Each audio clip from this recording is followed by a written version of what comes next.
কি অবস্থা আপনাদের? কেমন আছেন সবাই?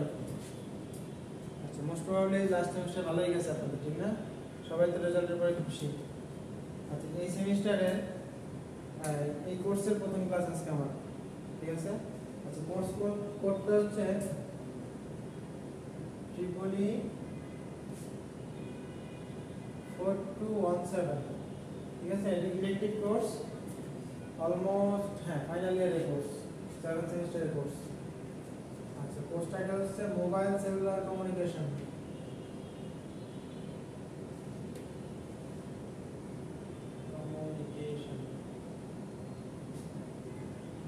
আচ্ছা, টাইটেল থেকে কিছু আইডিয়া করা যাচ্ছে যে কোর্সে আসলে কন্টেন্ট কি কি থাকবে, কোর্সে কি নিয়ে পড়াশোনা করব? বলতে পারেন কেউ?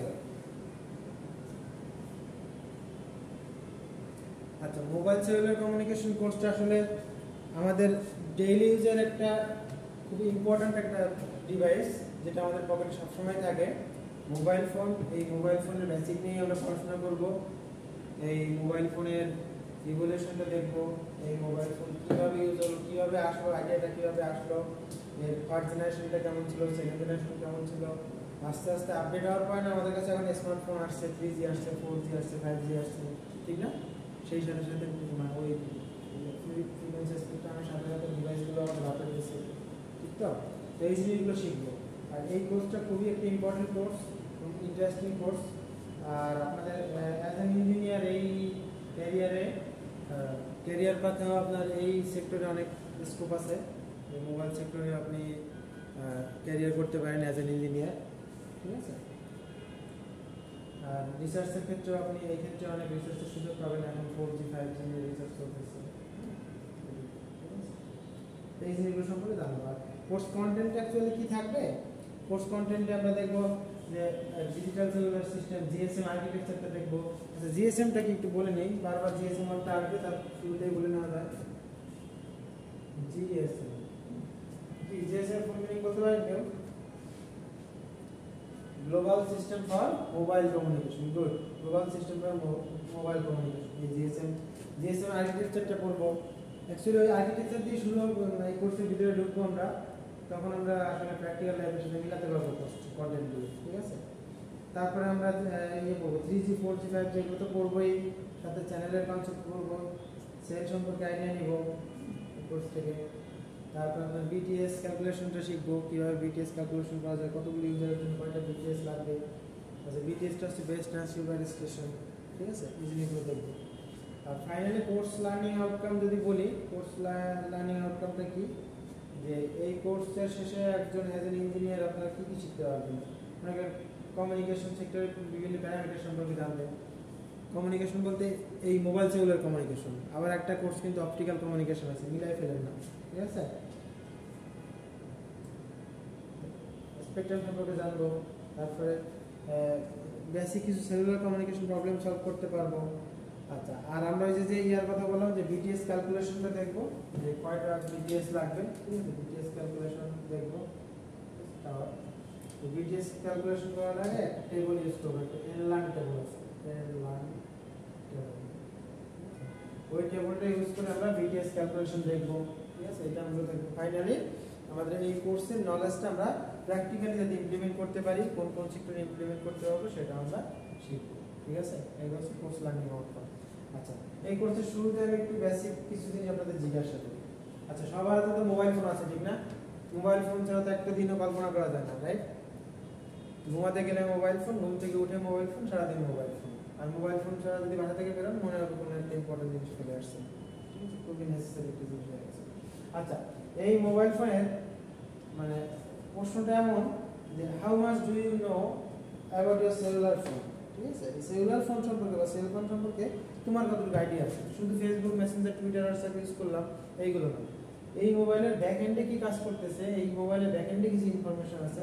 আচ্ছা, আমরা একটা স্মার্টফোন কিনতে গেলে কিছু কনফিগারেশন তো আমরা সবাই এখন দেখি, ঠিক না? প্রসেসর দেখি, ক্যামেরা দেখি, র্যাম রম দেখি, তাই তো? রিফ্রেশ রেটটা দেখি। এর পাশাপাশি ব্যাক এন্ডে আরও কিছু ইনফরমেশন থাকে, সেই সম্পর্কে কে কে জানেন? আচ্ছা, সবাই কি মোবাইলে আইএমইআই নাম্বারটা বের করতে পারবেন? আইএমইআই নাম্বারটা বের করতে পারবেন মোবাইলের কেসিং এর স্টিকার না দেখে? আচ্ছা হ্যাঁ বলেন গুড। আচ্ছা মোবাইলের ড্যাশবোর্ড থেকে *#06# এটা প্রেস করে কিন্তু আইএমইআই নাম্বারটা দেখা যায়। তো এরকম কিছু ফিচারস আছে সেল ফোনে যেগুলো দিয়ে আমরা অনেক ইনফরমেশন দেখতে পারি। মোবাইলের ডেটা রেট বলতে পারবেন কেউ, ব্যান্ডউইথ বলতে পারবেন, ক্যারিয়ার ফ্রিকোয়েন্সি। আচ্ছা এই জিনিসগুলো কিন্তু আমরা সবাই এখান থেকে জানতে পারি, ঠিক আছে? সেলুলার ফোন থেকে কিন্তু আমরা এই জিনিসগুলো দেখতে পারি। তারপরে দেখেন আচ্ছা কারো হাতে যদি স্যামসাং ডিভাইস থাকে, স্যামসাং ডিভাইসে আমি একটা নাম্বার কয়েকটা ডিজিট বলতেছি, এগুলো একটু প্রেস করে দেখেন তো কি আসে সবাই। কার স্যামসাং এর সাথে তুলেন তো। আচ্ছা অনেক গুড। আচ্ছা *#0011 লিখছেন, হ্যাঁ হ্যাশ কারণ তো কি ইনফরমেশন দেখায় গুড। একইভাবে Xiaomi হ্যাঁ হ্যাঁ হ্যাঁ HTC এর ক্ষেত্রে এরকম একটা কোড আছে। এরকম অনেক ইনফরমেশন কিন্তু আমাদের মোবাইলের ব্যাকএন্ডে থাকে যেগুলো আমরা চাইলে দেখতে পারি, ঠিক আছে? আচ্ছা আমরা এখন একটু ইভলিউশনে চলে যাই যে আসলে এই মোবাইল ফোনের বা সেলুলারের কনসেপ্টটা কখন থেকে আসছিল। এটার জন্য আমরা যদি প্রথমে 1G সেলুলার সিস্টেমে চলে যাই, যে 1G সেলুলার সিস্টেমের কনসেপ্টটা প্রথম কখন আসলো। অ্যাকচুয়ালি এটা একটা ল্যাবে ইনভেন্টেড ছিল 1G সেলুলার সিস্টেম। হ্যাঁ 1G সেলুলার সিস্টেমটা আচ্ছা এটা কি বলছিলাম, এটা প্রথমে হচ্ছে একটা ল্যাবে ইনভেন্টেড হয়। ল্যাবটার নাম ছিল হচ্ছে AT&T Bell ল্যাব, ঠিক আছে? এই ল্যাবে প্রথমে 1G টা ইনভেন্টেড হয়। সেটা কত সালের কথা, প্রায় 1970 এর দিকের কথা, ঠিক আছে? তারপরে এইটা আর্লি তারপরই after 10 years 1980 that means 1980 তে এটা বা 1980 বা তার একটু পরে NMT নামে একটা মোবাইল কোম্পানি, এটা হচ্ছে নর্ডিক মোবাইল টেলিফোন সিস্টেম বলে, ঠিক আছে? এইটা প্রথমে আসে 1981 এ NMT আসে। তারপরে আসে একটার পর একটা TACS আসে, টোটাল অ্যাক্সেস কমিউনিকেশন সিস্টেমস। তারপরে আপনার 1983 তে আসে হচ্ছে AMS advance mobile phone systems, কি বললাম? এরপর আসে TACS, তারপর হচ্ছে AMPS 1983 এর কথা, ঠিক আছে? এইভাবে 1G টা ডিপ্লয়েড হয়, ঠিক আছে? আচ্ছা প্রত্যেকটার সাথে আমরা একটু তার কি টেকনোলজি সম্পর্কে একটু আইডিয়া নিয়ে যাই, যে কোন জেনারেশনে কি টেকনোলজি ইউজ করতে, which are the key technology of that system, ঠিক আছে? যেমন 1G এর ক্ষেত্রে আপনার কি টেকনোলজিতে ছিল কি প্রথমে যে সেলুলার স্ট্রাকচার, হ্যাঁ সেলুলার স্ট্রাকচার। তারপরে আসলে হচ্ছে analog FM system, analog FM। তারপরে যেটা আছে সেটার সাথে আমরা সবাই পরিচিত FDMA, ঠিক আছে? Frequency division multiple access, FDMA, বোঝা গেল? এইগুলো ছিল হচ্ছে 1G সিস্টেমের কি টেকনোলজি। কি বললাম যে এইগুলো ছিল হচ্ছে 1G সিস্টেমের কি টেকনোলজি। আচ্ছা তারপরে কিন্তু সেলুলার স্ট্রাকচারটা আমরা একটু দেখে যাই, একটু ড্র করে দেখাই, পরবর্তীতে আমরা একটু আইডিয়া নেই। সেটা হচ্ছে এই সেল কনসেপ্টটাও কিন্তু 1970 প্রথম দিকে এই কনসেপ্টটা ওই বেল ল্যাবে ইনভেন্ট করা হয়, ঠিক আছে? সেলের কনসেপ্টটা কত 1970, ঠিক আছে? আচ্ছা দেখেন সেল কনসেপ্টটা কেমন ছিল, যে এই যে দেখতেছি না,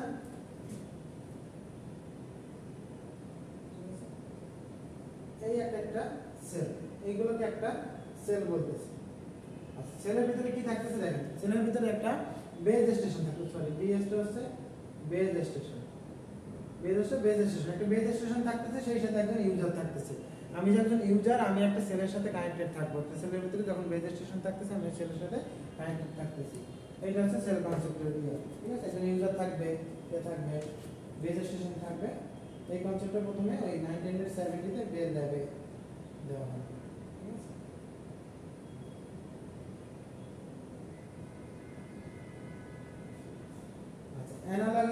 ফ্রিকোয়েন্সি মডুলেশন এটা তো জানি, ট্রান্সমিশন টেকনিকটা সেই ক্ষেত্রে আমরা কি ইউজ করতেছি যে অ্যানালগ মডুলেশন। আচ্ছা, ফ্রিকোয়েন্সি ডিভিশন মাল্টিপল এক্সেসটা কি হচ্ছে আমি একটু ক্লিয়ার করি যে আচ্ছা তাহলে আমি দেখি আমি 1G তে যে কি টেকনোলজিগুলো ছিল, তিনটা কি টেকনোলজি, সেটা কি বলছিলাম যে একটা হচ্ছে সেল স্ট্রাকচার, একটা হচ্ছে অ্যানালগ এফএম অ্যানালগ ফ্রিকোয়েন্সি মডুলেশনটা যেটা ছিল, আর একটা হচ্ছে FDM frequency division multiple access. ঠিক আছে, তো সেই ফ্রিকোয়েন্সি ডিভিশন কি করে, নাম থেকে বোঝা যাচ্ছে যে ফ্রিকোয়েন্সি ডিভিশন হচ্ছে আমরা ফ্রিকোয়েন্সিটাকে রিইউজ করব। ফ্রিকোয়েন্সিটাকে রিইউজ করব কিভাবে, বিভিন্ন ইউজারকে একটা একটা চ্যানেল দিয়ে দেব। ঠিক আছে, একটা নির্দিষ্ট ফ্রিকোয়েন্সি চ্যানেল একটা ইউজারকে দিয়ে দিব। তো সেইটাই হচ্ছে এফডিএম এ। এফডিএম এ এইখানে যদি এই বরাবর যদি ফ্রিকোয়েন্সি থাকে, যদি টাইম থাকে, তাহলে দেখেন এইখানে আমি এক একটা ফ্রেমকে এক একটা চ্যানেলে ডিফাইন করছি, যে একটা চ্যানেলকে আমি নির্দিষ্ট একটা ফ্রিকোয়েন্সি দিয়ে দিব, চ্যানেল 2 কে একটা ফ্রিকোয়েন্সি দিব, চ্যানেল 1 কে একটা ফ্রিকোয়েন্সি দিব। ওইটাকে আমি লাস্টে কি করব, চ্যানেল 3 যেটা যে ফ্রিকোয়েন্সিটা দিয়েছি ওইটাকে আমি ইউজার 3 দিলাম, এটাকে ইউজার 2 দিলাম, এটাকে ইউজার 1 দিলাম। ঠিক আছে, তো এইভাবে আমরা ফ্রিকোয়েন্সিটাকে ডিভিশন করতে পারতেছি। ক্লিয়ার? এই গেল হচ্ছে আমার 1G টেকনোলজি কি বলে, কি মানে 1G ফার্স্ট জেনারেশনের কি টেকনোলজি। ঠিক আছে, ক্লিয়ার? আচ্ছা, এটা হচ্ছে 1G মেইন কনসেপ্ট। ঠিক আছে, আচ্ছা এখন এই 1G সিস্টেমটা কেন আমাদের এতদিন সাস্টেইন করলো না, যে আমরা স্যার প্রথমে যে 1G টেকনোলজিটা ছিল এটাতে এতদিন সাস্টেইন করতে পারতাম, আমরা এখনো তো 1G-টাকে মানে ইউজ করতে পারতাম না, কেন করি না? তাহলে এর কিছু ড্রব্যাক ছিল, সেইটাকে যখন সায়েন্টিস্টরা যখন আইডেন্টিফাই করতে থাকলো, সেটা থেকে বেস্ট কিছু পাওয়ার জন্য তো পরে 2G 3G 4G 5G এটা আসলো না। তো সেই ড্রব্যাক ছিল কি, 1G এর কিছু ড্রব্যাক ছিল। 1G এর কিছু ড্রব্যাকস এর ভিতরে ছিল একটা লার্জ সেল ফোন ইউজ করা লাগতো, একটা সেল ফোনের সাইজ ছিল হিউজ।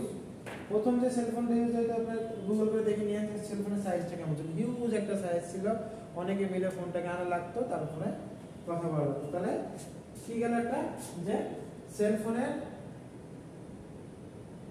ফোনের লার্জ সাইজ, এটা একটা ঠিক না। তারপরে একটা ব্যাটারি কনজাম্পশনটা, ব্যাটারিটা ছিল পুয়ার ব্যাটারি, এটা অনেক সময় আমাদেরকে সাপোর্ট মানে বেশি সময় আমাদেরকে সার্ভিস দিতে পারতো না ব্যাটারিটা। ঠিক আছে, তারপর হচ্ছে ভয়েস কোয়ালিটি খুব বেশি ভালো ছিল না, পুয়ার ভয়েস কোয়ালিটিটা খুব বেশি ভালো ছিল না। সিকিউরিটির দিক দিয়ে টোটালি জিরো, সিকিউরিটি বলতে গেলে টোটালি জিরো, নো সিকিউরিটি, কোনো সিকিউরিটি সিস্টেম ছিল না। ঠিক আছে, তারপরে সেই সময় সার্ভিস ফিটা ছিল অনেক হাই। 1G এর ক্ষেত্রে সার্ভিস ফিটা এটা ছিল খুব হাই, এক্সপেন্সিভ সার্ভিস ফি ছিল। ক্লিয়ার? আচ্ছা, এই গেল 1G এর কনসেপ্ট। আচ্ছা, এখন কথা হচ্ছে যে 1G থেকে কিভাবে আমাদের মাথায় আসলো যে না এটাকে আরো আপগ্রেড করা লাগতে পারে। তাহলে অবশ্যই আমাদের একটা কোনো জিনিসের নিড ছিল, প্রয়োজন থেকেই না উদ্ভাবনের চিন্তা আসবে। ঠিক না, প্রয়োজন থাকলেই তো তখন একটা উদ্ভাবনের চিন্তা আসবে, যে জিনিসটা হলে আরো বেটার কিছু হইতো, এরকম কিছু হতে পারতো। ঠিক আছে, তাহলে তখন দেখা গেল কি যে 1G সিস্টেমে কিছু ল্যাকিংস আছে। যেমন তখন যারা ইউজার ছিল তারা চিন্তা করলো যে আমি কথা বলতে পারতেছি, ঠিক আছে, এক্সপেন্সিভ তাও ঠিক আছে, লং ডিস্টেন্সে কথা বলতে পারতেছি, ভয়েস থ্রুতে। আমার যদি কাউকে একটা শর্ট মেসেজ দিতে চাই, যে আমি SMS শর্ট মেসেজ সার্ভিস, যে কাউকে আমি একটা শর্ট বার্তা দিব, তো সেইটা আমি কিভাবে ওভার সেলুলার ফোনের মাধ্যমে করতে পারি 1G সিস্টেমে। এইটা তখন দেখলো যে না এইটা থাকলে একটু ভালো হয়। তো সেই চিন্তা থেকে পরে তারা চিন্তা করলো যে SMS-টাকে কিভাবে এটার সাথে ইন্টিগ্রেট করা যায়। ঠিক আছে, তারপরে আবার পরে MMS এর চিন্তা আসলো যে না আমি শুধু টেক্সট না, সাথে সাথে ছোট কোনো ইমোজি, ছোট একটা ইমেজ। আগের ইয়ারফোনগুলো দেখছেন, নোকিয়ার কিছু ফোন আসছিল যে MMS সেন্ড করা যেত, তারপরে মোটরোলার কিছু ফোন ছিল, ঠিক না, MMS এর চিন্তাটা আসলো। তারপরে চিন্তা করলো যে সব ঠিক আছে, কথা বলা যাবে, SMS দেওয়া যাবে, MMS দেওয়া যাবে, আমি যদি একটু কারোর মুখে মানে সামনাসামনি দেখে কথা বলতে পারতাম, ঠিক না, তাইলে সেইখান থেকে কিসের চিন্তা আসলো, ভিডিও কলের চিন্তা আসলো, যে ভিডিও কল দিয়ে কথা বলতে পারলে তো আরো বেশি ইন্টারেস্টিং হবে, ঠিক না, আরো বেশি রিয়েলিস্টিক হবে, মনে হবে সামনে বসে কথা বলতেছি, ঠিক না। তারপরে এরপরে আবার চিন্তা করলো যে আস্তে আস্তে একটু ইন্টারনেট ইউজ করা যায় কিনা, ইন্টারনেট, তার মানে সেই ক্ষেত্রে ডেটার একটা বিষয় চলে আসলো, ডেটা ইউজ করা যাবে কিনা। এই জিনিসগুলো থেকে মানে অ্যাডভান্স কিছু সিস্টেম তারা চিন্তা করলো। ওই চিন্তা থেকে পরে আসলো যে তাহলে এটাকে একটু মডিফাই করা যাবে। সেইখান থেকে পরবর্তীতে 1990 তার মানে 90 এর দশকে, তার মানে কি বললাম 90 এর দশকে, 90 এর দশকে 1990 তে চিন্তা করলো ডিজিটাল একটা ভার্সন আনা দরকার এই 1G এর, 1G এর ডিজিটাল ভার্সন আনা দরকার, যেটাকে কিনা তারা সেকেন্ড জেনারেশন বলতেছে। ঠিক আছে, এটাকে হচ্ছে মানে 1990 এর মাঝামাঝি, ঠিক আছে, মিড রেঞ্জের দিকে তখন এই ডিজিটাল 2G সিস্টেমে ধারণা চলে আসবে। ঠিক আছে, জিএসএম হচ্ছে গ্লোবাল সিস্টেম ফর, আচ্ছা এই 2G থেকেই কিন্তু আমরা আসলে বলতেছি GSM, global system for mobile communication. ঠিক আছে, জিএসএম যেটা কিনা গ্লোবাল স্ট্যান্ডার্ড 1991 এ গ্লোবাল স্ট্যান্ডার্ড হয় জিএসএম এর, এটা হচ্ছে 1991, এটা হচ্ছে 1991 এ জিএসএম এর গ্লোবাল স্ট্যান্ডার্ডাইজেশন হয় 2G সিস্টেমের, 2G সিস্টেম বলতেছি। আচ্ছা এইটা তখন সিডিএমএ টেকনিকটার সাথে সবাই পরিচিতি লাভ করে, ঠিক আছে, কোড ডিভিশন মাল্টিপল অ্যাক্সেস, এটা হচ্ছে সিডিএমএ টার্মের সাথে, সিডিএমএ টার্মের সাথে সবাই পরিচিতি লাভ করে, কোড ডিভিশন মাল্টিপল অ্যাক্সেস। তারপর আছে ইউএসটিডিএমএ আছে। ঠিক আছে, এখানে কি কি টেকনিক ইউজ করা হয় তখন এই সিস্টেমে? ডিজিটাল মডুলেশন টেকনিকে বিপিএসকে, কিউপিএসকে, টিডিএমএ, সিডিএমএ। ঠিক আছে, আচ্ছা আরেকটা সার্ভিসগুলো কি কি ছিল? তারপরে ডিজিটাল ভয়েস কমিউনিকেশন ছিল, শর্ট মেসেজ সার্ভিস দিতে পারতো, এসএমএস, আর ডেটা সার্ভিস ছিল, কিন্তু সেটা একটু লিমিটেড ডেটা সার্ভিস ছিল। এটা একটা ডেটা সার্ভিস ছিল, সেটা ছিল লিমিটেড, সেটা হচ্ছে 44 kbps থেকে 64 kbps। ঠিক আছে, খুব লিমিটেড একটা ডেটা সার্ভিস ছিল, যেটাতে আসলে কোনো কাজই করা যেত না, নামে মাত্র একটা ডেটা সার্ভিস ছিল, লোডিং অনেক সময় লাগতো। ঠিক আছে, 2G এর কথা বলবো। আচ্ছা আর ইউএসটিডিএম এর যেটা বা পিডিসি বলে, সেটা হচ্ছে জাপানের প্রথমে আসে। আচ্ছা আর এইটার কি টেকনোলজি কি কি? এই 2G সিস্টেমের আগে তো 1G যেমন কি টেকনোলজি ছিল, 2G সিস্টেমের কিছু কি টেকনোলজি ছিল, সেটা হচ্ছে 2G সিস্টেমের কি টেকনোলজি বিপিএসকে, কিউপিএসকে।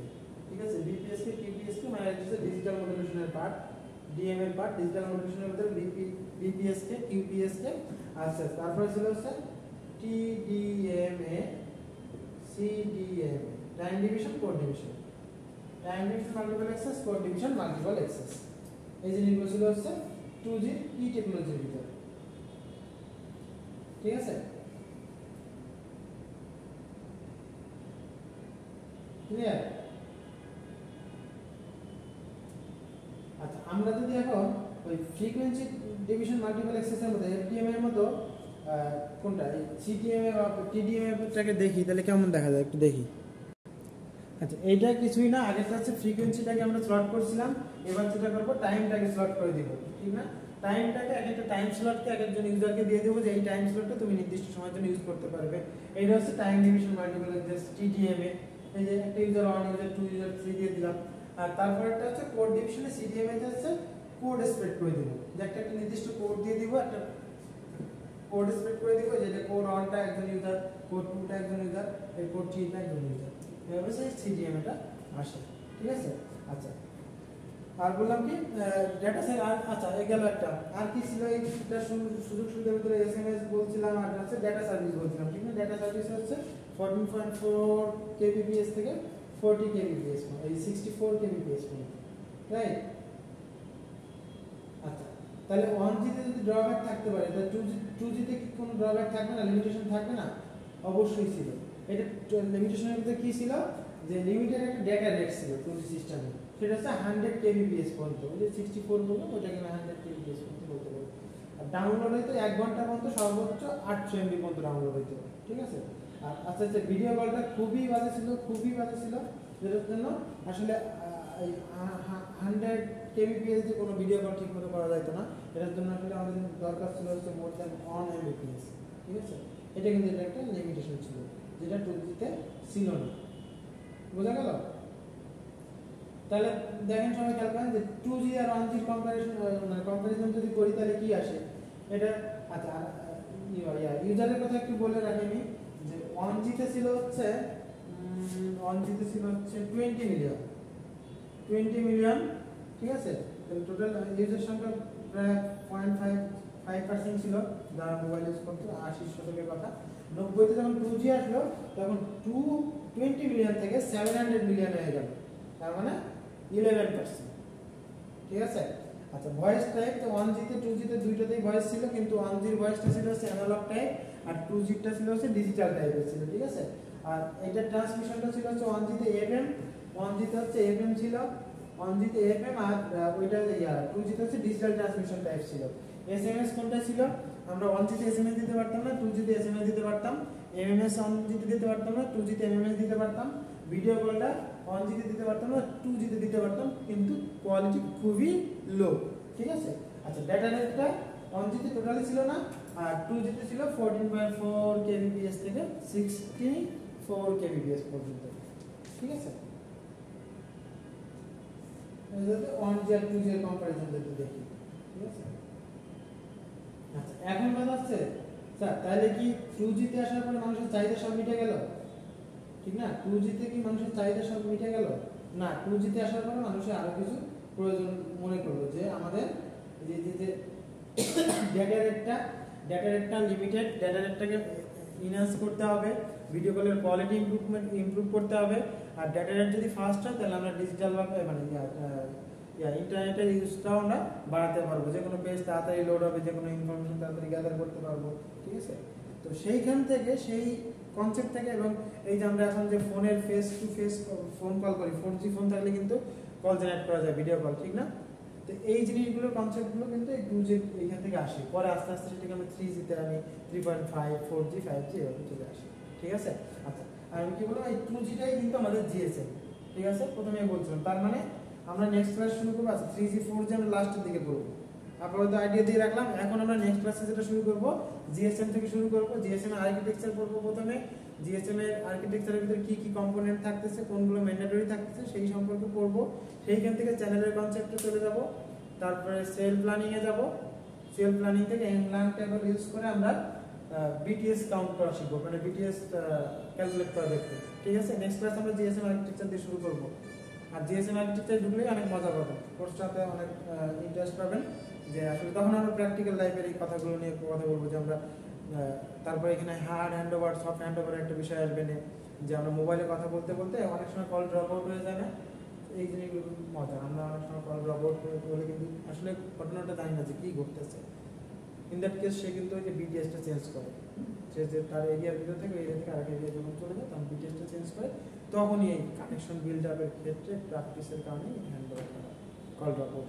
ঠিক আছে। আচ্ছা নেক্সট ক্লাসে আমরা GSM আর্কিটেকচার দিয়ে শুরু করব। আজকে এই পর্যন্তই থাক, নেক্সট ক্লাসে শুরু করব। ঠিক আছে। ওকে, থ্যাংক ইউ ভেরি মাচ।